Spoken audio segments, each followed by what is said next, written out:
FLM, wide open thinking, world-class work, and far-reaching results. Now with locations in Minneapolis, Columbus, Indianapolis, and Washington, D.C. A strategic marketing and communications company dedicated to serving clients who specialize in the business of agriculture and the life of rural communities.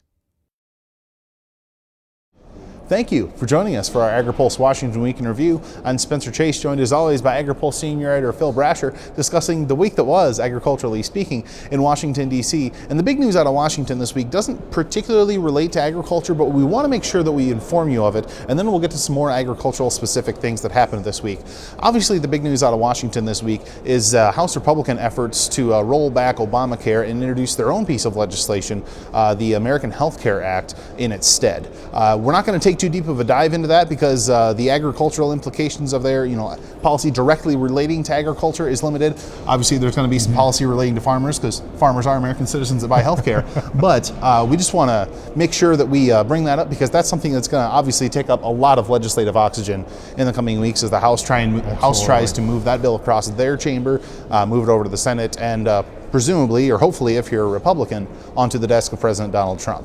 So want to make sure that we keep you informed of that, but in terms of things that actually did occur legislatively this week from Congress, Phil, we saw some action this week on a BLM Planning 2.0 rule. Yeah, the Bureau of Land Management controls a lot of land out in the West, very important to a lot of ranchers who graze cattle and sheep out there on BLM land.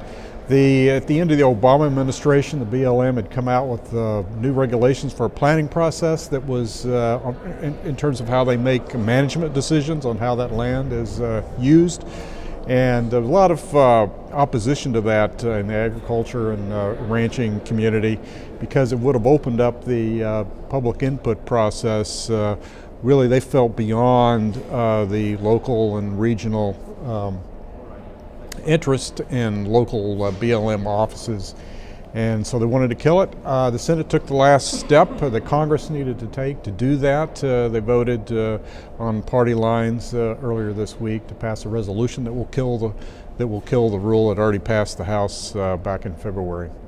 So legislatively, action was kind of limited in Washington this week, just in general. And so that's really all we've got to talk to you about from things that happened on the legislative front. But some action did happen in terms of behind-the-scenes action that is really going to shape and influence potentially what could be the 2018 Farm Bill. And there were some anti-hunger groups in town this week looking to speak to lawmakers. They had a chance to speak to and hear from Senate Agriculture Committee Chair Ranking Member Pat Roberts and Debbie Stabenow. Well, they did. It was right before these activists went out to across the hill to meet with senators and House members and their staff and talk to them about the nutrition issues, particularly, for example, the food stamp program, Supplemental Nutrition Assistance Program, as we call it now, SNAP.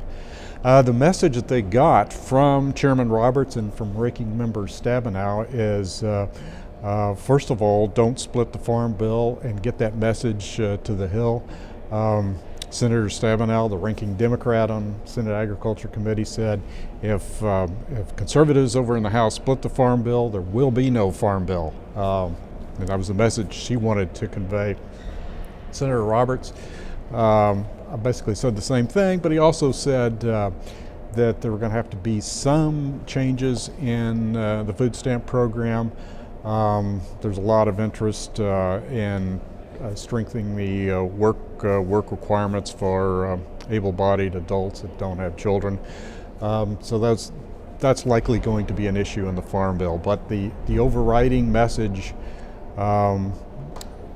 really is to not split the Farm Bill. Don't take the nutrition programs out of them, because the fear is that if you do that, neither bill will pass. And if you'll indulge us for a moment of shameless self-promotion, really encourage you to take a second to read Phil's story on the historic ties between tying the nutrition and the farm programs together in the Farm Bill. It's a very comprehensive piece.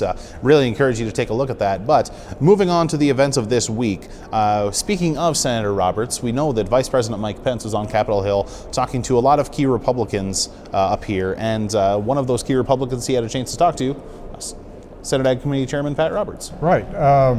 Yeah, Senator Roberts said he talked with them today. So after the meeting, he said a lot of the talk was about trade and Senator Roberts' concerns about the aggressive trade policy that the enforcement first policy that the Trump administration is carrying out, and the president's commitment to renegotiating the North American Free Trade Agreement.